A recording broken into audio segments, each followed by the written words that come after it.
Welcome to the Torqueconomics weekly automotive updates leading up to the 22nd of June 2025. Let's dive into our releases and discontinuations monitor. Starting with the Americans, the Corvette received yet another more powerful and quicker edition called the ZR1X, which is the hybrid version of the ZR1 released a few weeks ago. Instead of being a hybrid for economic reasons, the ZR1X adds 186 horsepower to jack the total output to 1250 horsepower. For what it is, the car is relatively cheap compared to its rivals, at about $200,000 US. Its spec sheet also indicates the rear-wheel driven car will do 0 to 60 miles per hour in 2 seconds, which is absurdly quick. The ZR1X also comes with the new Corvette interior, which includes ventilated seating and a new 3-screen infotainment system centered around the driver. Moving on, many of you may remember the Lexus IS500 Ultimate Edition dedicated to the North American market that is limited to 500 units. Its reveal in mid-May celebrated the last of the V8 sedans from Toyota. Well now, the same car is coming to Japan, also only available in metallic grey and limited to 500 units, but under a different name. And that name is the Climax Edition. I'm sure there is a joke in there somewhere, although in reality, it was probably just lost in translation. Lanzante, the bespoke company which led the McLaren F1 GTR to its Le Mans victory in 1995, is releasing a new project called the 9559 to celebrate the 30th anniversary of the victory. The car will debut at the Goodwood Festival of Speed starting the 10th of July and will be based on a McLaren model. Not much is known about the new car at the moment, but this is not the first time Lanzante did something like this.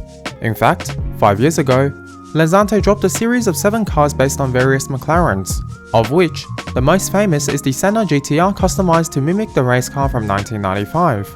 From what I could find, the car was sold at an auction in 2024 for 1.45 million euros in Monaco. Looking at more practical cars, Audi is releasing quite a mundane and iterative update to the Q3 this week. That is, with the exception for its interior.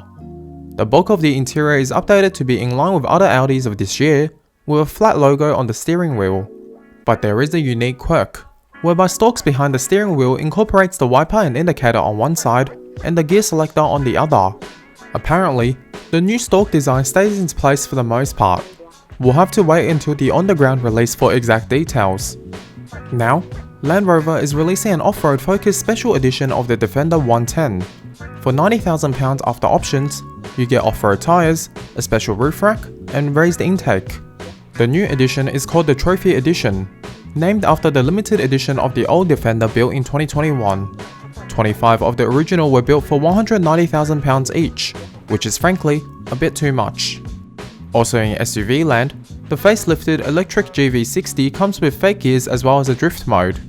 You can engage the drift mode simply by holding both paddle shifters for 3 seconds.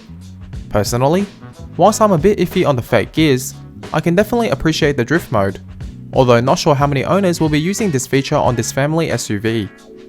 Now onto the weird and wonderful releases of this week, starting with the Swiss Microlino Spiagagina, which is the top of the line model from the brand. These so-called quadricycles are not cars under European laws, but cannot be classified as such across other nations. The vehicle costs £21,000 with a max speed of 56 miles or 90 km per hour. It reminds me of the BMW Isetta from the 1950s. Whilst cute, I think it costs way too much. But then again, an example of the Isetta sold for $58,000 in an auction. Honda is also releasing a quadricycle this week, which is designed to perform last mile deliveries. It is designed for the urban streets of places similar to New York downtown.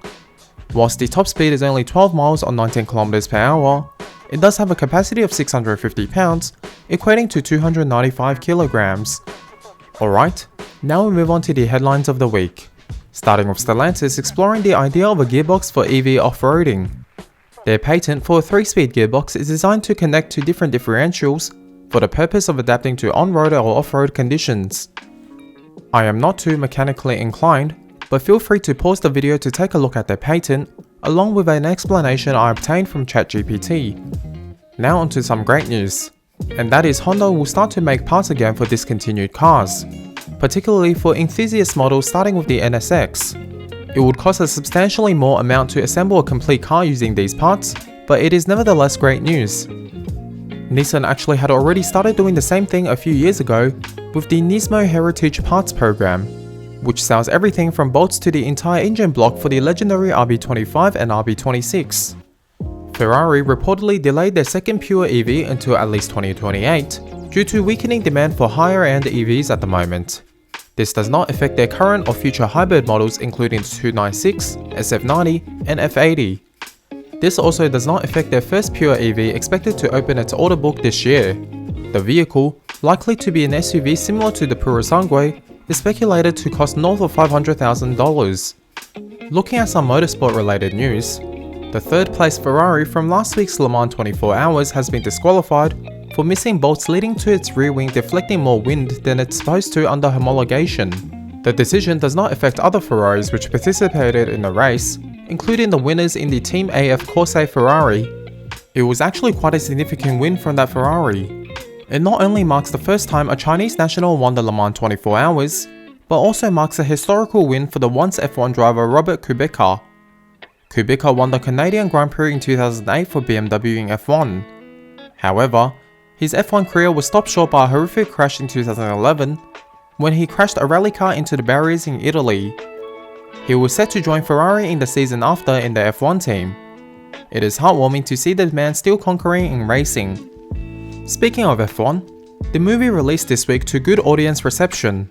Whilst most drivers attended the premiere of the movie in New York, Verstappen decided time was better spent around the spa testing a Ferrari GT3 for Red Bull. Never change, Max, never change. Looking at more financial news, the US and UK have agreed to a smaller 10% tariff rate for the first 100,000 cars imported from the UK to the US. This is lower than the 25% tariff rate that is applied to everywhere else. The UK imported 102,000 vehicles to the US in 2024, so the quota of 100,000 cars makes sense. Although this does not bring relief to British brands like Mini, which are actually built in the EU by BMW. Speaking of tariffs, we see more brands increasing prices, and this week, it was Mitsubishi by a relatively modest 2.1%. Although worry not for car enthusiasts, as the brand only sells a couple economic crossovers in the US now. In an interesting turn of events, Renault CEO resigned to take up an offer at Kering this week. Kering is a luxury fashion company which owns brands including Gucci and Saint Laurent. Although both French, I am not sure if the two companies share too much similarities. Akio Toyoda, CEO and founding member of Toyota, has been re-elected with an approval rate of 97%. This is up from 72% from last year, which was lower due to a data falsifying scandal. Now looking at Chinese EVs. Reuters wrote an article this week stating China is the world leader in terms of both technology and sales for zero-emission vehicles, based on research from a non-profit organization called the International Council on Clean Transportation. However, at the same time, Reuters also reported China's struggle to offload these EVs, as nations including Brazil are flooded with Chinese exports. China's exponential production numbers have signified its demand-restricted nature, whereby production is in excess of demand. In its domestic market, Chinese automakers are rushing onto subsidies by the government in hopes of selling vehicles. Some manufacturers are even passing on new cars as used to qualify for subsidies specifically set aside for the second-hand market, and now the money is running dry. Moving on to autonomous car news. Honda-backed startup Helm.ai has unveiled new camera systems that integrates LiDAR and will be used on upcoming line of Honda EVs. As showcased by the company, the perception system predicts behavior by integrating AI into its calculations. Lastly, in our They Just Cannot Make It Right section this week, we start with a lawsuit involving an Aston Martin Valkyrie. An owner who wants to remain anonymous is suing Aston Martin over the failure of the headphone audio system, which for those that do not know, is required for drivers as the vehicle is incredibly loud. The failure had caused a near-miss crash, and the owner has not driven his car since the incident. Honda is recalling over 250,000 vehicles in the US due to faulty brake pedals that can shift out of position. TRX, MDX, and Pilot models are affected. Ford is doing another recall as well for the Mustang Mach-E, whereby rear seat occupants cannot open the door in an incident. That was all for this video.